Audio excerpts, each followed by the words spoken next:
House substitute for Senate Bill 291 to order. And I'm asked Natalie Scott to give us an overview of what has been done on this bill, what's in the bill, so that our side can kind of get up to speed on it and then ask questions and open it up for discussion. So Natalie, I'll turn it over to you.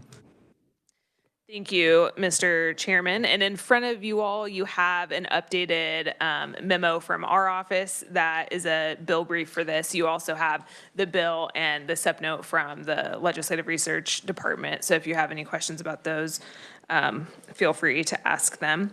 So House substitute for Senate Bill 291 transfers cybersecurity services under the Chief Information Technology Officer of each branch of government. It creates Chief Information Security Officers in the judicial and legislative branches. It requires a Chief Information Security Officer to be appointed in the Attorney General, the Kansas Bureau of Investigation, the Secretary of State, the State Treasurer, and the Insurance Commissioner. And it also requires those Chief Information Security Officers to implement certain minimum cybersecurity standards. It requires Information Technology Executive Council to develop a plan to integrate executive branch information technology services under the Executive Chief Information Technology Officer. And it also makes some appropriations and requires legislative review of state agencies that are not in compliance with the Act. So Section 1 provides that on and after July 1st, 2027, all cybersecurity services for each branch of government will be administered by the Chief Information Technology Officer and the Chief Information Security Officer in each of those branches. All cybersecurity employees, except for cybersecurity employees at the Regions institutions within each of those branches, will work at the direction of the CTO. And prior to July 1st, 2026, the Information Technology Executive Council is required to develop a plan to integrate all the executive branch information technology services under the Office of Information Technology Services. The council is required to consult with each agency head when they're developing that plan. The Judicial Chief Information Technology Officer is required to develop an estimated project cost to provide hardware to the judicial agencies and all employees of those agencies, including state and county funded judicial branch district court employees. That officer is also required to consult with the executive CTO to develop a plan to allow each piece of hardware to be part of the CanWin network. The Information Technology Executive Council, we call them ITEC, is required to report that plan to the Senate Standing Committee on Ways and Means and the House Standing Committee on Legislative Modernization before January 15th of 2026. Prior to February 1st of 2025, all websites that are maintained by a branch of government or a state agency are required to move to the .gov domain. And on July 1st, 2025, and each year thereafter, any money that's appropriated for information technology projects or cybersecurity expenditures shall be appropriated as a separate line item and shall not be merged with other items of appropriation to allow for a detailed review of each of those appropriations. Sections 2 and 3 create the Chief Information Security Officers within the judicial and legislative branches. The judicial CTO will be appointed by the judicial administrator, subject to approval by the Chief Justice, and the legislative CISO will be appointed by the Legislative Coordinating Council. You can see there the list of all the responsibilities that those CISOs will have, and they mostly mirror the duties of the executive branch CISO, which already exists. The CISO for each branch is required to develop a cybersecurity program for each agency that complies with the National Institute of Standards and Technology Cybersecurity Framework 2.0. Those programs are required to achieve a CSF tier of 3.0 prior to July 1st of 2028 and a CSF tier of 4.0 prior to July 1st of 2030. If an audit conducted results in a failure, then the CISO has to report that to the Speaker of the House and the President of the Senate with a plan to mitigate those security risks. Those audits are confidential and not subject to open records. And additionally, the legislative CISO is required to obtain approval from the reviser of statutes prior to taking action on any matter that involves a legal issue. Section 4 provides that on July 1st, 2028, and each year after that, the Director of the Budget, in consultation with each CTO, shall determine if each state agency is in compliance with the provisions of this act for that fiscal year. If the director of the budget determines that a state agency is not in compliance, the director shall certify an amount equal to 5% of the money that's appropriated and reappropriated from the state general fund and credited to and available in each special revenue fund for that non-complying agency. The director of the budget then submits that detailed written report to the legislature before the regular session. And then the House Appropriations Committee and the Senate Ways and Means Committee shall consider whether to lapse that amount from the non-complying agency. Section 5 appropriates the Information Technology Security Fund within the Information Security Office for fiscal years 25 and 26 as a no-limit fund. Section 6 appropriates $15 million to the Kansas Information Security Office for fiscal year 26. The director of the budget shall determine the amount of money from each account and special revenue fund during fiscal years 21 through 25 that each executive branch agency has expended for services performed by the Information Security Office or on other cybersecurity services. They then have to determine that 5-year average of expenditures and certify that amount to accounts and reports, who shall lapse that and transfer that to the new fund in the security office. Section 7 appropriates $250,000 to the operating expenditures account of the Adjutant General for fiscal year 25 for 2 full-time employees in the Fusion Center to assist in monitoring state information technology systems. Section 8, 9, 10, 11, 12, and 13 all do very similar things, so I'll talk about them together. But they apply to the electeds and to the KBI. So the first one is the Commissioner of Insurance.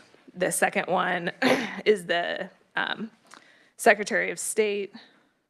The third one is the Treasurer. The fourth one's the Attorney General. And the fifth one is the Director of the KBI. But all of those officers are required to appoint a CISO for the department. And that CISO is required to develop a cybersecurity program within the office or department that complies, again, with the National Institute of Standards and Technology Cybersecurity Framework, CSF 2.0. Those programs are required to have the same compliance scores in the same dates. So they have to get a CSF tier of 3.0 prior to July 1st of 2028 and a CSF tier of 4.0 prior to July 1st of 2030. Those CISOs are also required to make sure that all of their employees, including the head of their agency, do cybersecurity training annually, and they have to coordinate with the United States Cybersecurity Infrastructure Security Agency to perform annual audits. And those audit reports will be confidential and not open to public records. Section 9 in there amends KSA 45-229. It exempts the reports of those audits from the 5-year open records review requirement. So normally we sunset those open records exceptions and you review them every 5 years. This is amended to exempt those from that 5-year requirement. Section 14 amends KSA 75-7201. That's the definition section for the information technology statutes. It makes changes to the definition of business risk and information technology project and overrun to account for the fact that the judicial branch and legislative branches won't fall under ITech policies anymore. And it also changes the definition of executive agency to include the judicial council, but not the elected office agencies. Section 15 amends KSA 75-7202. That's the statute that creates ITech. It changes the membership of the council to make the CETOs from the judicial and legislative branches non-voting members, and it makes the legislative members non-voting members. And then it adds 2 voting members who are information technology employees from Regents institutions.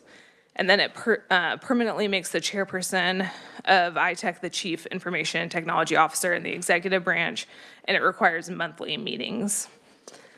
Section 16 amends KSA 75-7203. That's the statute that provides the duties for ITech. That section is amended to make the policies adopted by ITech only apply to the executive branch.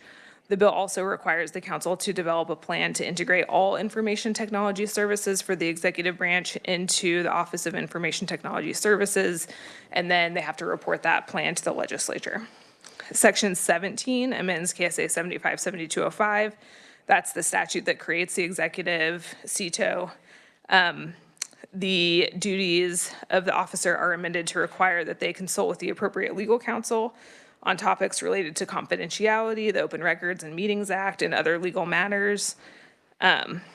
They also have to ensure that each executive agency has the necessary cybersecurity staff embedded within the agency. They have to maintain all third-party data centers at locations in the United States or with companies that are based in the United States. And they have to create a database for all electronic devices within their branch and ensure that the devices are inventoried and tagged. An employee of the CTO shall not disclose confidential information of an agency in violation of the severity level 5 non-person felony. And then the executive CTO has to make a request to the Adjutant General to permit the Kansas National Guard to perform vulnerability assessments of the branch, and it has to notify the agency that owns the information about that assessment. Section 18 amends KSA 75-7206. That's the statute that creates the Judicial Chief Information Technology Officer. Essentially, all the changes that we made in the executive branch CTO we're making over in the judicial branch CTO. And then Section 19 amends KSA 75-7208 in the same way. That's the statute that creates the legislative CTO. And so we're making all those similar adjustments. Section 20 amends KSA 75-7209, the reporting statute for IT projects to provide that legislative and judicial projects will be reported pursuant to policies adopted by each of those branches instead of in conformity with the ITech policies, since those will no longer apply to those two branches. Section 21 amends KSA 75-7237. That's the definition statute in the Cybersecurity Act. The definition of executive branch agency is amended to include the Judicial Council and remove the current law exclusion for the Kansas Public Employees Retirement System. Section 22 amends KSA 75-7238. That's the statute that creates the executive branch CISO, excuse me. The duties of the office are amended to match the duties that we talked about earlier with the judicial and legislative branch CISOs.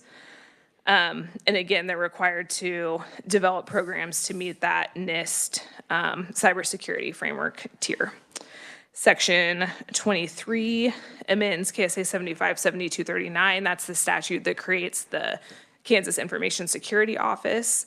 The duties of that office are essentially just amended to conform with the new requirements of this act, and then the coordination between each of the CISOs and the CTOs in each branch. Finally, Section 24 amends KSA 75-7240. That's the statute that provides the duties for each agency head in the executive branch. Most of those current law duties, including the duty to perform a cybersecurity self-assessment, are removed since those functions are going to be performed by the security office. And then it requires each agency head to coordinate with the executive CISO to implement those new security standards that are talked about. And that was not very brief, but it was a bill brief. And I can take any questions. Thank you. Questions from our side necessarily? Yes. Representative Pittman, go ahead. Thank you. Thank you for that briefing. I'm going to start off, and you guys know this. We haven't had a chance to really have a hearing on this or to work on this. I think this is some really good work, by the way. However, without that kind of information, it's going to take us some time to digest everything going on in this bill for sure. And this is wide-ranging and very impactful. So we haven't had a hearing on this, so this is kind of all new information being presented to us. And so I wish we could have had this happen beforehand. I know the process is slow, and it takes us a while to get here, but it is a challenge. With that, I do have a number of questions on just a couple of points that maybe the revisor can help me out with. Is the level 5 felony only for legislative disclosure, or is it for any disclosure across judicial, administrative, or legislative? Mr. Chairman, Senator Pittman, sorry, that would apply to all employees within the CISO's office across all three agencies. And that would only be in this, do you mind if I ask? Okay. That would only be CISO employees? That would be, let me find it. Any of the CISOs that have been appointed? Not just the appointeds, but any person who works under that direction, so any employee. So it's really targeted at the information security officers and the cybersecurity folks underneath the CISOs is the intent? Yes. Okay.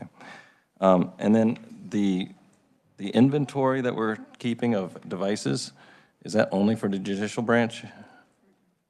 Again, that is across all three agencies. That will be a CITO responsibility across all three agencies.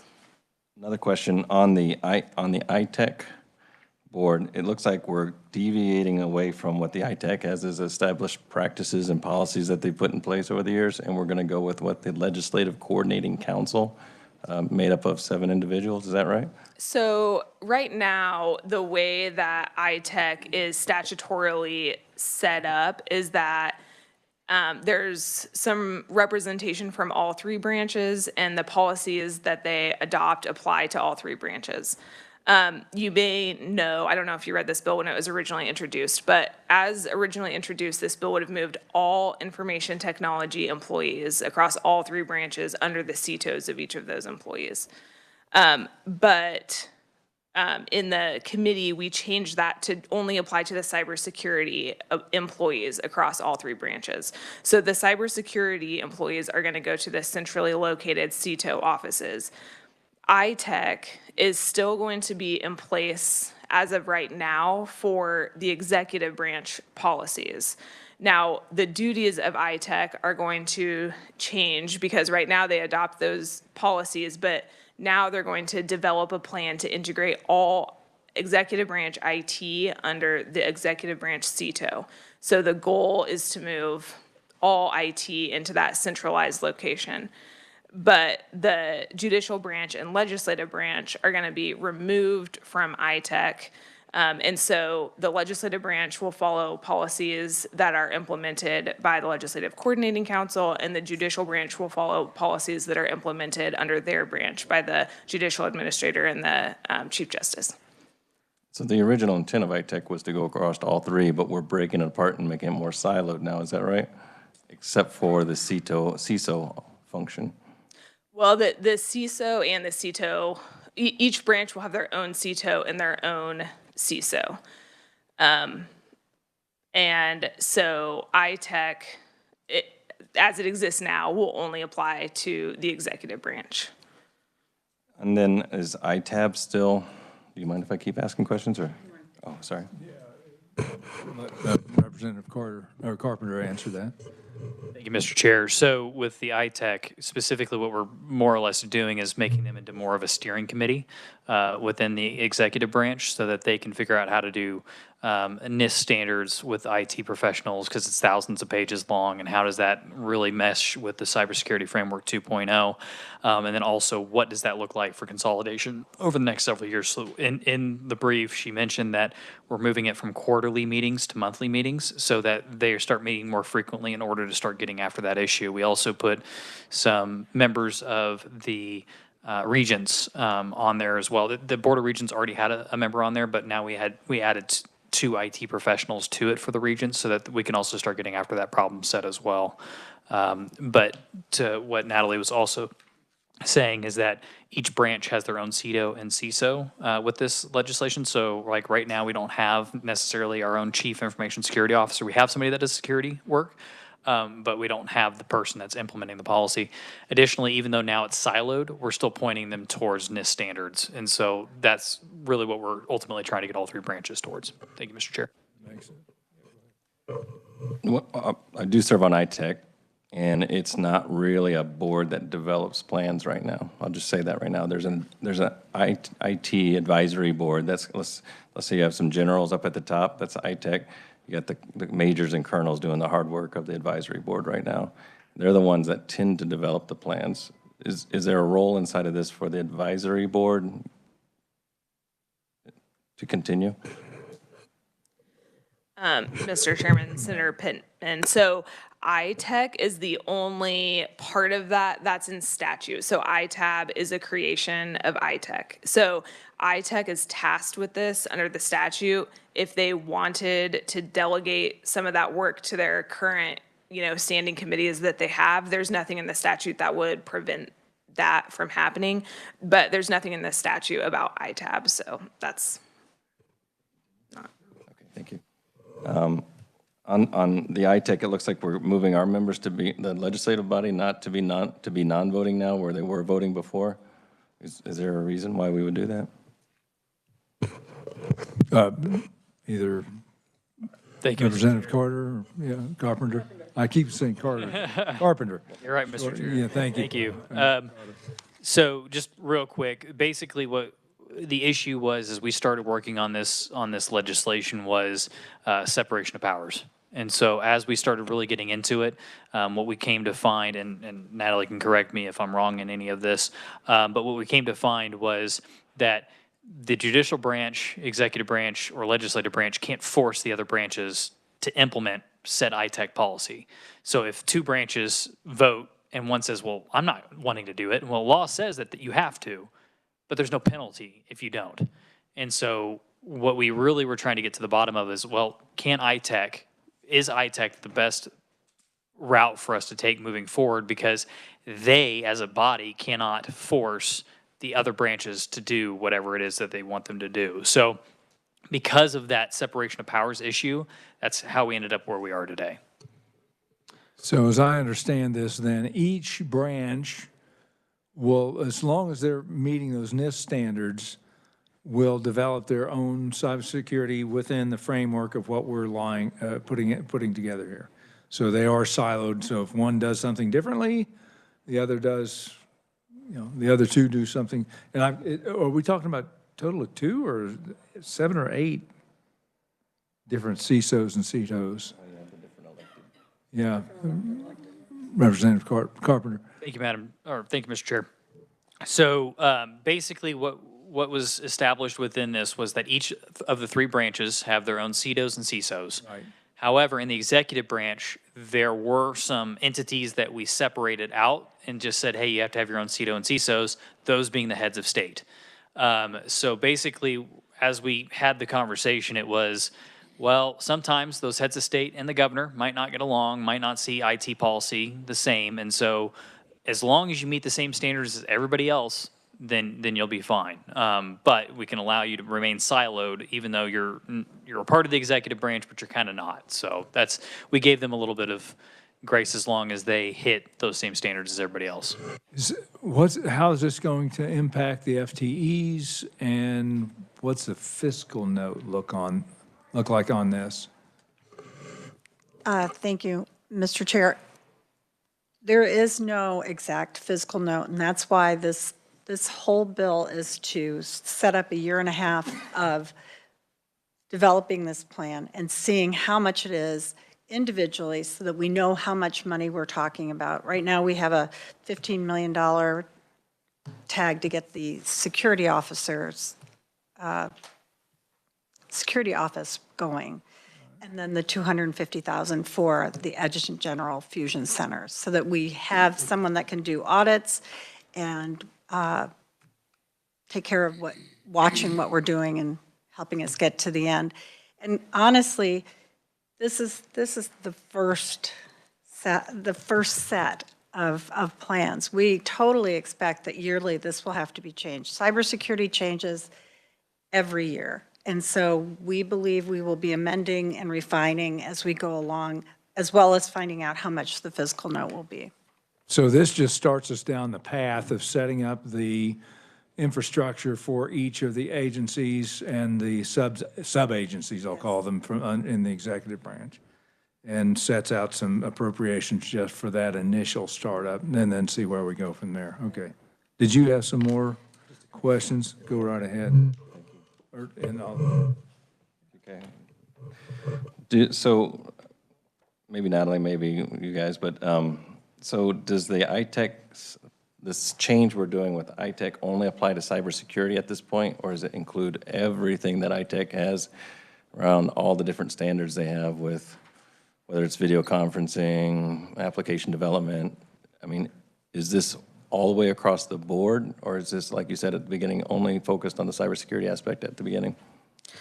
Mr. Chairman, Senator Pittman. So the changes to the roles of ITech, you'll see in there, they aren't really changing all that dramatically. As introduced, the bill would have completely removed all of ITech's duties because ITech would essentially have gone away because all the IT would be in each CTO. But the duties of ITech are staying almost exactly the same, except that their policies won't apply to the legislative and judicial branches. And then they have an added responsibility for developing a plan for all IT to move under the CTO for the executive branch. So I don't want to put, the House members can speak to their intent, but I believe what they're looking for is for ITech to develop a plan such that ITech would eventually kind of go away because it's all going to be under the Chief Information Technology Officer.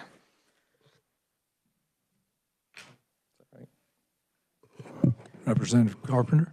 Mr. Chair. So yeah, so effectively that's correct. It's like I said, it's more of a planning commission now, and how do we execute and get to the point that we need to, instead of having 57 different agencies purchasing software that 30 of them can use, and using the state's leveraging power to purchase those. Now it's going to filter through there.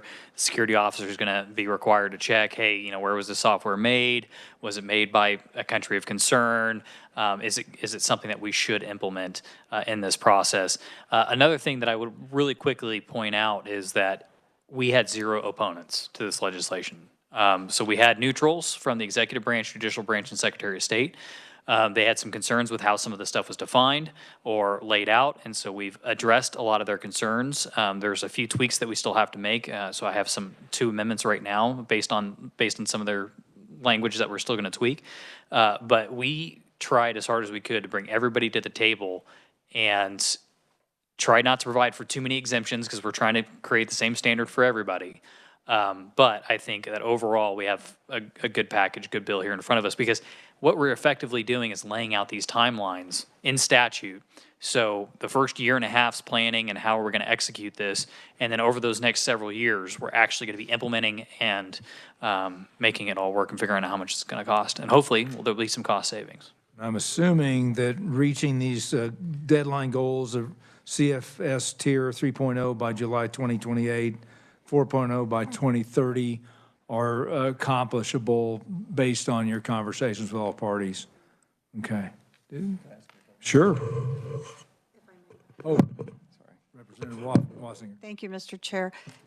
The other reason we worked with ITech and tried to make sure that it was still something that was important, it's in statute as well, but it also made a difference to legislative post-audit, because the ITech committee is the one that directs where they're going and what they're doing and sets their standards. So that's another reason we felt that it was important to maintain ITech. Senator Pittman. Yeah, just from my experience, it seems as post-audit does create their own standards using NIST as an advisory piece. And then ITech has had issues with having lower standards sometimes, having higher standards. So there's generally been something of a mismatch between the two, which is a problem. And I do like the idea that we're going towards a common standard in this. Representative Carpenter. Thank you, Mr. Chair. So actually, we've been talking to legislative post-audit. There's an amendment, one of them that we have today, to strike about 2 lines. But legislative post-audit actually uses what ITech passes for their standards when they go in, because they're like, hey, if we're going to hold them to these standards that ITech passes, that's what we're going to grade them to. And so that's what they indicate to us that they're currently grading to right now. There's been discussion on ITech, just so you know, about how closely that is and whether they go further than that sometimes. And sometimes where we go up to NIST standards and we have a lot more failures when that happens. NIST standards, of course, is a very high standard. And the larger the number, the higher the standard is, of course. I do think that we have a challenge with audits in the sense that post-audit is great, and they've done a really great job. It'd be nice to see us create an actual auditing firm or an auditing capacity. I know we have 2 people from an Adjutant General that should be monitoring, but maybe they're not auditing. So that's something that I'd want to explore over the next year, is saying, how can we better address the auditing capabilities so that it's not necessarily post-audit who does post audits for the legislature, but maybe it's something that's an actual formal entity. And I know we have CISA in here as well. And I think that using a federal agency like that and assuming that we're going to do those audits on a regular basis could be a challenge, depending on their capacity and how much they want to work with us. Representative Carpenter? Thank you, Mr. Chair. So actually, that's the reason why we had it in here, that as long as the request is made, if they don't have the ability to fit it into their schedule, then it meets the requirement of this legislation. So that if we make the request, but they're like, yeah, we can't get to you, then they don't end up with a penalty that's associated.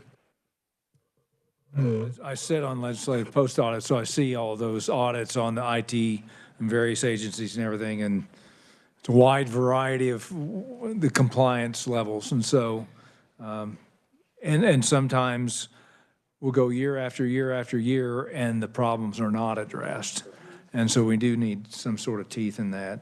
One question with the Kansas Information Security Office, how does that play? Is it an umbrella, or maybe either one of you want to answer that? Or It is an umbrella. It is to make sure that we have continuity throughout each division and everyone knows where they're supposed to go and what they're supposed to do. Does that make sense? Okay. So they'll have an overview of the progress of each agency setting up the CEDOs and CISOs. Okay. Trying to think if there was anything else that I had. Did you have any, Senator Kloos? I think I've got a pretty good grasp on it for now. That's one last thing. Certainly. And then I'll let Representative Wassinger. Just because we haven't, and I know you've worked with a lot of, and haven't had the opposition, and I appreciate the good work you've done with all the different agencies. We haven't been working on it, though, and I understand we are a cooperative legislature, so giving us an opportunity to comment on it and ask questions. I mean, obviously, there's some good things that come from this, and we all have seen these security audits come back. I want to reemphasize that initially it seems like it's very much security officer oriented, not all the other infrastructure such as data infrastructure, application architecture, all that other stuff that goes along with IT. That's not necessarily being addressed by this, although there is a 5-year plan eventually to bring that under the umbrella. That's not specified as a mandate in this as of yet. Am I correct? Representative Wassinger? Yes, thank you, Mr. Chair. Yeah, it's not, but that's one of the things that this is taking over a very large chunk of what we've been trying to do, even in the legislature since 2018, trying to do cybersecurity bills, but that had no teeth in them. So we do know that we had to start from somewhere, and after 8 months of talking to the executive branch and the judicial branch and legislative leaders, we realized that we have to start somewhere. And through that planning period, we can hone everything that's going on in it and add to it. And we know that it's going to change. And we fully expect that it will continue to evolve with what we need. You know, we are very worried about foreign adversaries. And this is a prime example of where we need to take care of our own house. And when we started, we talked about just the legislature. Then we realized, no, we've got to do it for the state. And we have to try to get everyone on the same page. And this is basically trying to get everyone on the same page and working with the same game plan so that we can get things done. I think given the fact that we had the judicial system hack, this is time. The longer we put this off, the more problems we're going to have. And I think this cybersecurity risks increase every day, and we don't even know where they're coming from. And so I think you've done a lot of hard work on this bill. There's no doubt about it. Did you have any comments, Senator Kloos, or anything you wanted to add? I think he's in good shape.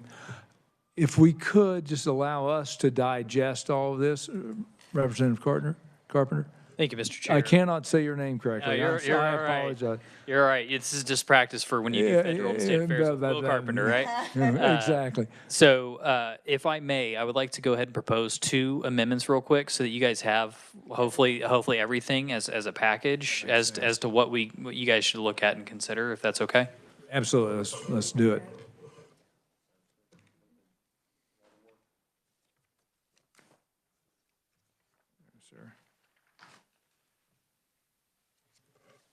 So if, I don't know if you want to permit the reviser to kind of go over the amendments. Whichever's easier. Natalie, if I'll you'd let like her- to do it? And I'll do cleanup. Okay, thank you. If there is any. Natalie, I'll let you start with the first one here. Hey, thank you, Mr. Chairman. So the first one is titled Conference LPA. This is the post-audit balloon that Representative Carpenter alluded to. So if you look on page 25 of the bill, the way it was changed in Legislative Modernization Committee, one of the duties of the Chief Information Technology Officer of the legislative branch would have been to set standards for the Legislative Division of Post-Audit to use when conducting their information technology audits that would be subject to LCC approval.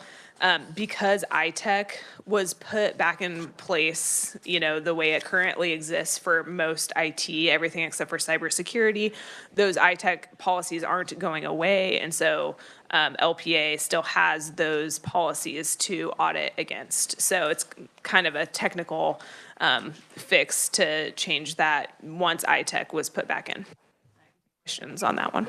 So in essence, LPA's audits would continue as they are happening, right? Exist today until changes take place through this bill as it evolves. And that, any questions on that?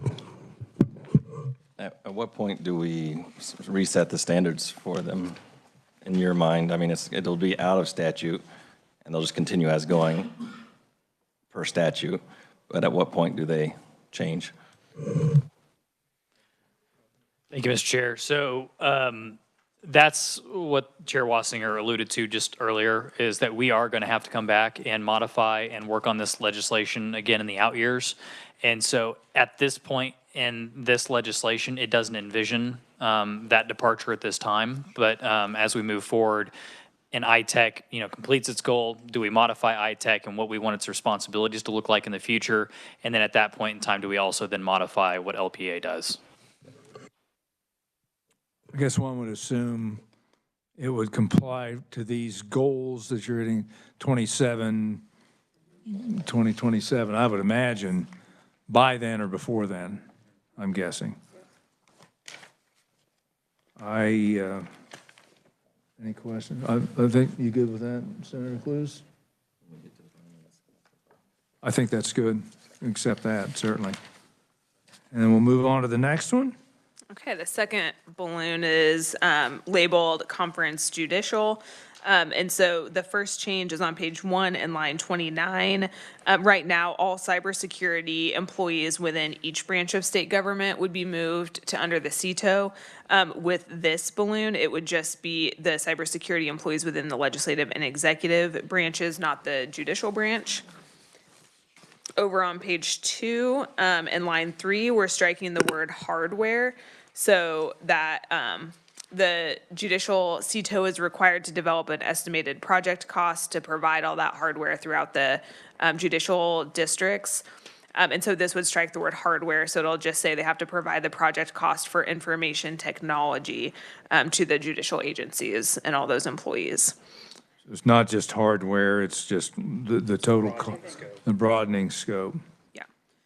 The third change is a change to the can win language. So it strikes what's currently there and says that the project cost developed would include a plan to allow each piece of hardware that's used by a judicial branch employee to access the CanWin network, and that would be done in consultation with the executive branch CETO. And then finally, in subsection C, this one's really more of a technical change. The bill as introduced would have required them to report that project cost by January 15th of 2026, and that was inadvertently stricken when we did the substitute bill. So we're just adding that the plan that's developed by ITech and this plan that's developed by the judicial CTO for the project in all the judicial districts need to be reported to the Senate Committee on Ways and Means and the House Committee on Legislative Modernization prior to January 15th of 2026. Any questions? You got a question? Okay, go right. Okay. Senator Pittman. We haven't been on a committee together, have we? Sorry. Why judicial branch only? Why are we only doing this? Why are we making this specific amendment for judicial? Not that I'm opposed, I just want to know the explanation. Thank you. So the judicial branch came back, and so the way they have their branch structured and they request, I would argue that a lot of this is more technical in nature. So when they came back to us and said, hey, for the executive branch, it's the CETO, and then the CISO is right underneath them. It's an umbrella effect. Same with the legislative branch. What they asked for is their current system, which the security officer and the IT both go to the judicial administrator instead of one reporting to the other.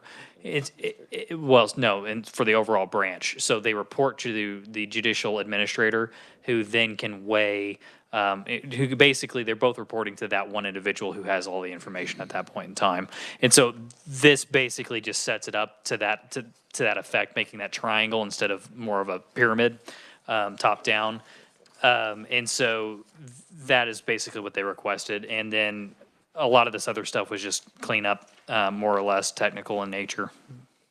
Good with that? And Mr. Chairman, I actually forgot one change. Sorry, I keep forgetting the last page of this That's balloon, no okay. matter how hard I try. On page 3, you'll see in lines 27 through 29, we're striking that where it says the agency head of each judicial agency shall coordinate with the executive CISO to achieve those standards. That's similar to what Representative Carpenter was saying about just the conformity for how their branch is set up. So. Representative Wassinger. Thank you, Mr. Chair. I want to reiterate that we have been working with each branch and making sure that all this made sense for the judicial branch as well as the executive branch. And it's been, I think they could probably come up and tell you something different, but we've been open to making sure that we make it conform to each agency as they do their business. So that's what all of these are. Last thing that was on Senator Pittman. one thing that I forgot to ask about that was in my mind, when there's a CISA audit and then they find challenges, they have 30 days to report to the Senate President and the Speaker. Seems a little bit small of a group, seems very specific. That seems like, why them and not necessarily, one could say the governor's staff, one could say the minority party of each person inside of each chamber. That would also be appropriate. The CISO of the executive branch seems like they would want to need to be advised as well. So it just seems very specific to two individuals. Didn't make a lot of sense. Representative Carpenter. Thank you, Mr. Chair. Basically, what it amounts to is that's how a lot of reporting already works in a lot of other statutes. So we just basically said, okay, it provides notice, and then they can give it to their committees, whether it's modernization or whatever you guys have on the Senate side, maybe a future modernization committee on the Senate side. But States everything, pretty much. yeah. So, but basically, no, it was just my understanding and the revisers, that's just how they put it together, because there's other reporting mechanisms that basically give it to them so that they can then pass it along to wherever it needs to go.